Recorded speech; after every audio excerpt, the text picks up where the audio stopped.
पाकिस्तान में इस समय एक लाइन लोग बहुत बोल रहे हैं कि मुल्क नाजुक दौर से गुजर रहा है। इमरान खान कहते थे आपने घबराना नहीं है। पब्लिक पूछती थी कब तक नहीं घबराना है भाई, क्योंकि पाकिस्तान ये समझ नहीं पा रहा कि जब से पाकिस्तान बना है वो नाजुकी दौर से गुजर रहा है, उसका नाजुकी दौर नहीं खत्म हो रहा।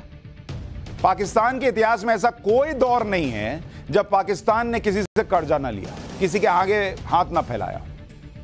आज हालत यह हो गई कि पाकिस्तान दुनिया के सामने हाथ नहीं झोली फैलाकर खड़ा है, लेकिन सिवाय बेइज्जती के उस झोली में कोई कुछ नहीं डाल रहा। अब तो उसके सबसे करीबी दोस्त चीन ने भी धमकी देना शुरू कर दिया है, क्योंकि चीन तो फायदे की डील करता है, उसका फायदा खत्म, डील खत्म। पाकिस्तान की हालत देखिए, जिस चीन के दम पर पाकिस्तान अपनी इकोनॉमी बेहतर करने के सपने देख रहा था, वही चीन अब पाकिस्तान को धमका रहा है। और इसकी वजह है पाकिस्तान के आतंकी संगठन।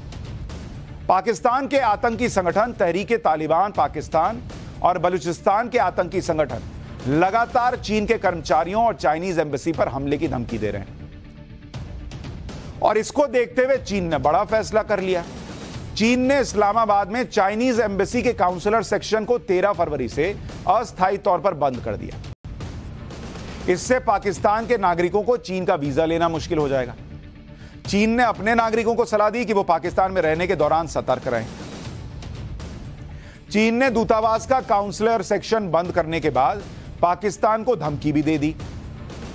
मतलब ये नहीं सिर्फ बंद कर दिया, धमका दिया। चीन कह रहा है कि अगर इस्लामाबाद हमारे नागरिकों और हमारे प्रोजेक्ट और चाइनीज हितों की सुरक्षा नहीं कर पा रहा है, तो हम जानते हैं कि हमको क्या करना है और किस तरह से अपने हितों की सुरक्षा करनी है। मतलब वो कह रहा है कि तुम हमको नहीं प्रोटेक्ट करोगे तो हमको पता है फिर तुम्हारे साथ क्या करना है। इसके हमें पता है कि क्या करना है, इसके कई मतलब हो सकते हैं। यही सोचकर इस्लामाबाद में शहबाज शरीफ परेशान हुए जा रहे हैं। उनको लग रहा है भाई ये चीन तो मदद करता था, ये तो पलट के कह रहा है कि हम बताएंगे तुमको।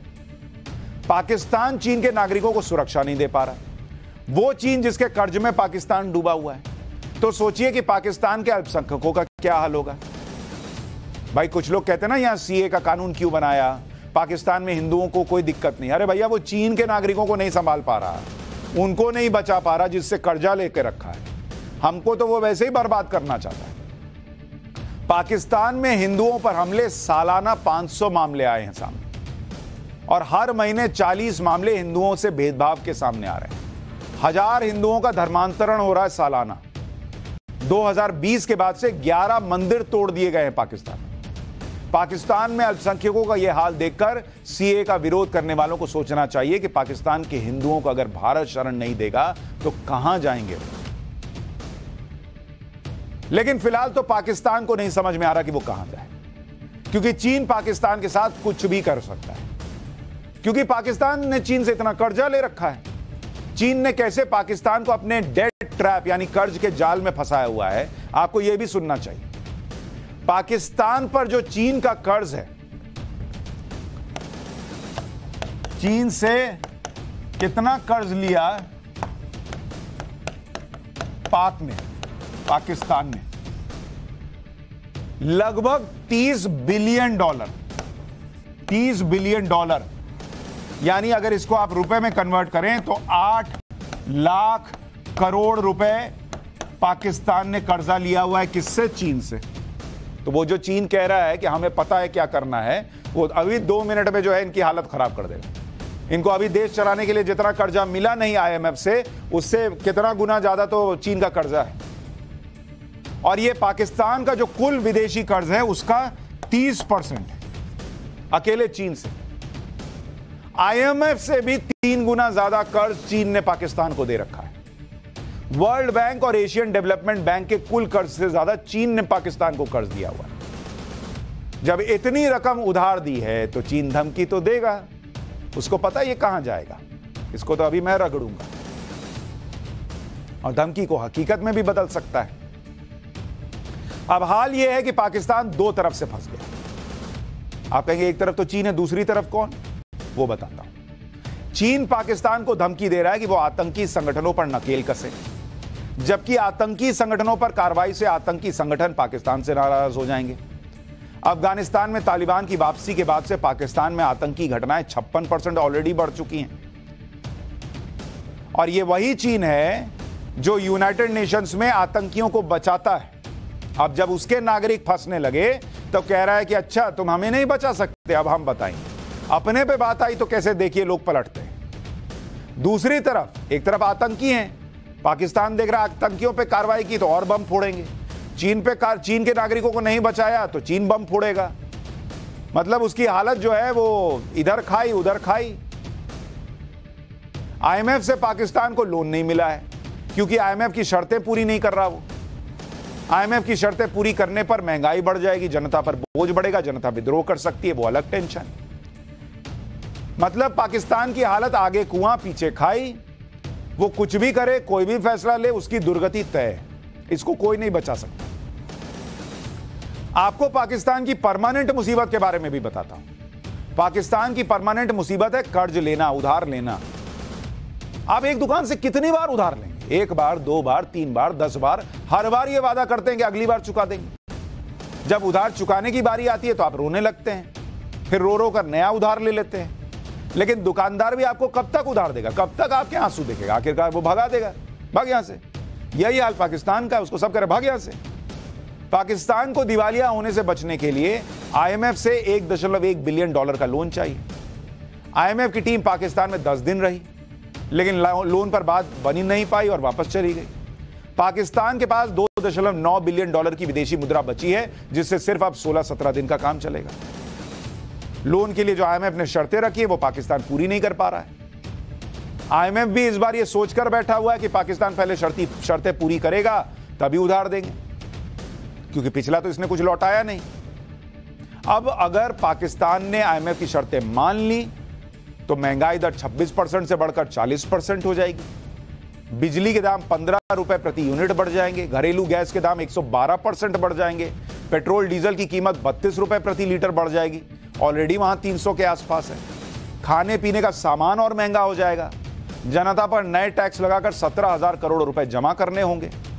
पाकिस्तान के कुछ विदेशी मुद्रा भंडार भी कुछ ही दिनों का बचा है, तो वहां हालत बड़ी खराब है।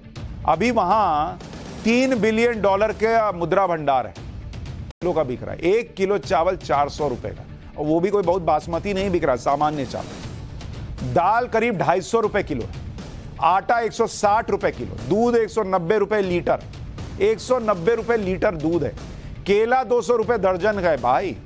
चिकन 800 रुपए किलो, प्याज 200 रुपए किलो का मिल रहा है। डालडा घी 650 रुपए किलो, पेट्रोल 250 रुपए लीटर, डीजल 262 रुपए का। यह है पाकिस्तान। इतनी महंगाई में पाकिस्तान में लोगों की जिंदगी कैसे कट रही है, आपको यह भी जानना चाहिए। अगर आप पाकिस्तान में होते तो आपका एक दिन का खर्चा क्या बैठता, आपको पता है? एक दिन पाकिस्तान में कैसा होता है? पाकिस्तान की पर कैपिटा इनकम 5,35,281 रुपए सालाना है। यानी प्रति महीना capita income निकालिएगा, per capita income, तो 44,606 रुपए महीने की बनेगी। यानी एक दिन की इनकम 1,486 रुपए है। मोटे तौर पर एक सामान्य आदमी पाकिस्तान में करीब 1,500 रुपया कमा रहा है एक दिन का। अब मान लीजिए 5 लोगों का परिवार है, तो एक दिन का खर्च कितना आएगा उस पर आपको पता है? 5 लोग हैं तो 2 लीटर दूध तो लगेगा, दूध पिएगा, चाय बनेगी, तो उसी का 380 रुपया हो गया। चाय पत्ती 1600 रुपए किलो है, चीनी 100 रुपए किलो है। इसके हिसाब से एक कप चाय 25 रुपए की पड़ेगी। 250 ग्राम चावल भी अगर बनेगा तो 100 रुपए का तो चावल बन जाएगा, क्योंकि 400 रुपए किलो चावल है। 250 ग्राम दाल भी बनाइएगा तो 60 रुपए का बनेगा। 250 ग्राम आटा 40 रुपए। 250 ग्राम सब्जी बनाने का खर्च 100 रुपए। पकाने के लिए तेल अगर 250 ml लग गया तो 150 रुपए। पकाने में गैस खर्च 60 रुपए। मसाला और दूसरी चीजें 50 रुपए का तो डालिएगा। और 5 लोगों के परिवार में 5 कप चाय और एक वक्त के खाने पर 1,065 रुपया उड़ गया। इस हिसाब से 3 वक्त के खाने पर 3,195 रुपए का खर्च आ जाएगा। नौकरी के लिए कोई व्यक्ति बाइक से जाएगा तो 250 रुपए लीटर का कम से कम 1 लीटर तेल तो भरवाएगा। पेट्रोल के लिए लंबी लंबी लाइन लगी है। इसमें बिजली का बिल है, इंटरनेट का बिल है, टीवी का सब्सक्रिप्शन है, बच्चों की पढ़ाई है, बीमारी के इलाज का खर्च तो जोड़ा ही नहीं। सिर्फ खाने में 3,500 लग गए, और पर कैपिटा इनकम के हिसाब से एक दिन की कमाई 1,500 है। तो जितना ऑलरेडी वो कमा रहे हैं उसका तीन डबल से ज्यादा तो खर्चा है पाकिस्तान में एक दिन में। और आईएमएफ से कर्ज लेंगे तो ये और बढ़ेगा। तो क्या खाएंगे? वो एक कहावत है, नंगा खाएगा क्या निचोड़ेगा क्या। ये हाल है पाकिस्तान का। पाकिस्तान की अब कोई साख नहीं बची। क्रेडिट रेटिंग एजेंसी उसकी रेटिंग गिरा रही है। फिच ने पाकिस्तान की रेटिंग गिराकर वो रेटिंग दी है जो दिवालिया हो चुके देशों को दी जाती है। फिच ने कहा है कि पाकिस्तान करीब करीब दिवालिया हो चुका है। इस रेटिंग का मतलब यह हुआ कि पाकिस्तान को कर्ज मिलना और मुश्किल हो जाएगा, क्योंकि कर्ज चुकाने की विश्वसनीयता ही खत्म हो जाएगी। मिशिगन यूनिवर्सिटी में रिसर्च और पॉलिसी एंगेजमेंट डिपार्टमेंट का मानना है कि पाकिस्तान दिवालिया होने की कगार पर है। मतलब एकदम खाई के कोने पर, एक ऐसे कोहनी मारे गिर गया। अगला कुछ समय तक पाकिस्तान की हालत यही रही तो देश के अलग अलग हिस्सों में सरकार के खिलाफ बड़ा प्रोटेस्ट शुरू हो सकता है। उस स्थिति में सेना एक बार फिर से तख्ता पलट करके पाकिस्तान की सत्ता संभाल सकती है। पाकिस्तान में लोग ठीक से 2 वक्त की रोटी नहीं खा पा रहे और पाकिस्तान के प्रधानमंत्री शहबाज शरीफ और विदेश मंत्री Bilawal Bhutto international atomic energy agency के यानी IAEA के चीफ के साथ मुलाकात कर रहे हैं। इंटरनेशनल एटॉमिक एनर्जी एजेंसी के चीफ राफेल मारियानो ग्रासी 2 दिन के दौरे पर पाकिस्तान पहुंचे। इनके साथ पाकिस्तान परमाणु ऊर्जा और न्यूक्लियर टेक्नोलॉजी पर चर्चा कर रही है। खाने को है नहीं, ये न्यूक्लियर टेक्नोलॉजी पर चर्चा कर रहे हैं। जनता भूख से मर रही है, IMF से लोन नहीं मिल रहा है, मुल्क दिवालिया होने की कगार पर है और पाकिस्तान के प्रधानमंत्री ये सारी टेंशन भूलकर परमाणु ऊर्जा पर चर्चा कर रहे हैं। खिला दो अपने पब्लिक को परमाणु बम। इतनी बुरी हालत और ग्लोबल बेइज्जती के बाद भी पाकिस्तान कोई सबक नहीं सीख रहा और बेइज्जती कराने के नए नए तरीके खोज रहा है। पाकिस्तान नेवी ने 10 फरवरी से 14 फरवरी तक एक्सरसाइज अमन चलाया था।